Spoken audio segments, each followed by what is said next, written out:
Shalom Aleichem, this is Rabbi Kovacs, and Mishnah Yomi today is finishing Megillah and beginning Bezrat Hashem Moed Katan. We are pre-recording because tonight is Shabbos and the first day of Sukkot. We are holding in chapter 4 of Megillah, Mishnah Yud, Maaseh Ruven, the events of Ruven, Nikra v'lo metargim. We read it in public, but we don't have the translator translate it into Aramaic. People might get the wrong impression. Now, the incident we're talking about is in Genesis chapter 35, verse 22, and it says that Reuven went and bedded Bilhah, the concubine of his father, and his father Yaakov, Israel, heard.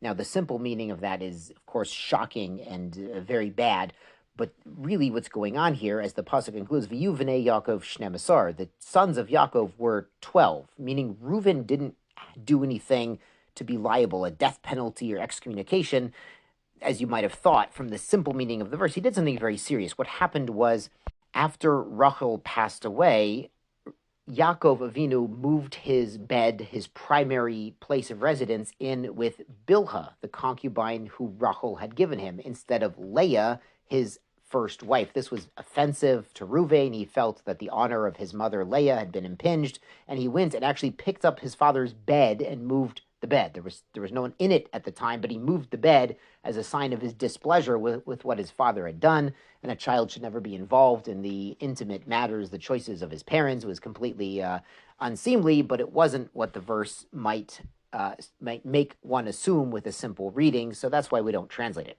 The Mishnah adds, Maaseh Tamar Nikra umitargim. The story of Tamar, her half-brother Amnon came to violate Tamar. They were both children of King David.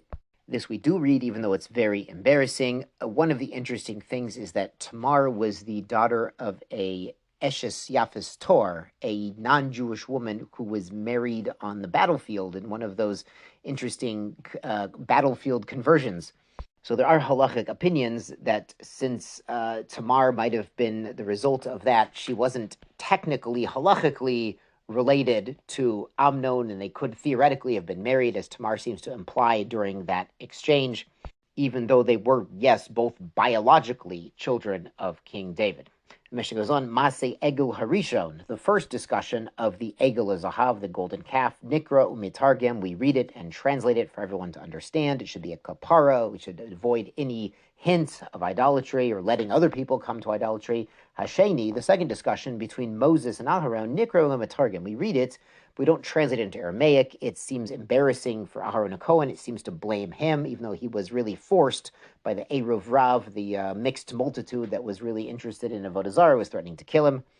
Birkat Kohanim, the famous priestly benediction, Maaseh David v'Amnon, and the event of David and Amnon, Lo Nikroin of Lo Metargamin. So first of all, this Maaseh Amnon, Tamar and Amnon, we already said we do read that. So what we don't actually read is the verses that say Amnon was the son of King David. That's very embarrassing for King David, even though the whole story we do read, it has some practical lessons and halachot. Birkat Kohanim, the issue here is it says that Hashem shows favoritism. Yisah Hashem panav elecha ve'asem b'chashlom. Yisah panav really literally means shows favoritism. So we don't want people to accuse God of playing favorites. Now, actually, there's a Gemara in Brachas 20b that says Hashem, God, does play favorites, but there's a reason for that.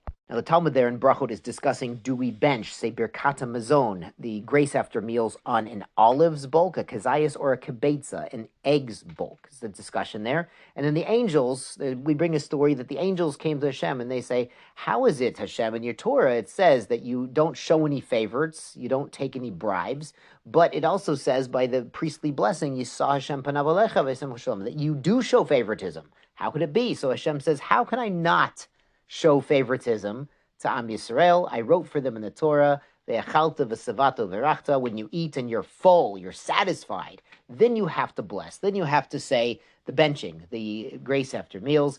But they do it, even if they only ate an olive or only an egg size of bread, they bench anyway. The idea being when the Jewish people go above and beyond to thank and honor God, how can God not go above and beyond to show favoritism and grant peace to Am Yisrael?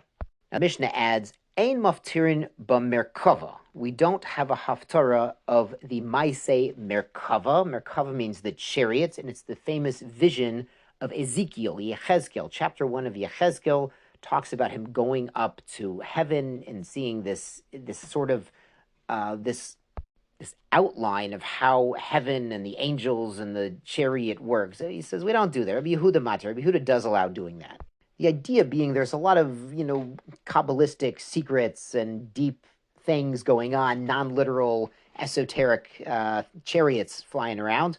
And really, that's a great topic for the Mikubalim, but for everyone else, as the Rambam writes, stick to the meat and the bread and the wine and the basics of the Torah, and don't get too involved in the esoteric concepts. So it's interesting, we do read Yechezkel on Shavuot morning when everyone stayed up all night learning Torah and everyone's too exhausted to try to look into the esoteric concepts anyway. So we sort of, we have it both ways. We get to read Yechezkel, but everyone's too tired to really be paying attention anyway after learning all night, so it's okay. Finally, Rabbi Eliezer, Omer Eliezer says, Ein maftirin behoda et Yerushalayim. We don't have Yechezkel chapter 16 as a haftarah because it has some verses there that are very disgraceful to the Yichus, comparing Am Yisrael to pagans, so it's not great.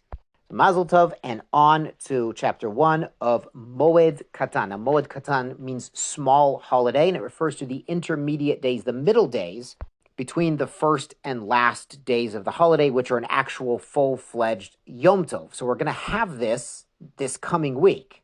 So during these intermediate days, it's still part of the holiday, so really melacha work, creative work, should be forbidden, but there are certain exceptions. For instance, we do drive to shul during Chol HaMoed, but we don't really want to go into the office or be planting crops if we don't have to. But Moed Katan is going to get into what are the parameters of what we do and we don't do during Chol HaMoed. So Mishnah Aleph teaches, Mashkin Beit HaShlachin, you can water an irrigated field, a field that needs to be irrigated, it will dry up, B'Moed, during Chol HaMoed, Ubashvit, and during the sabbatical year.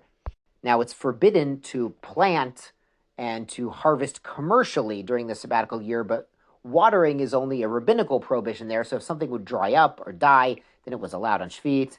The Mishnah explains, Bein b'mayin sheyatza b'tchila, whether it's a brand new well, Bein b'mayin shelo yatza tchila, or a well-established well.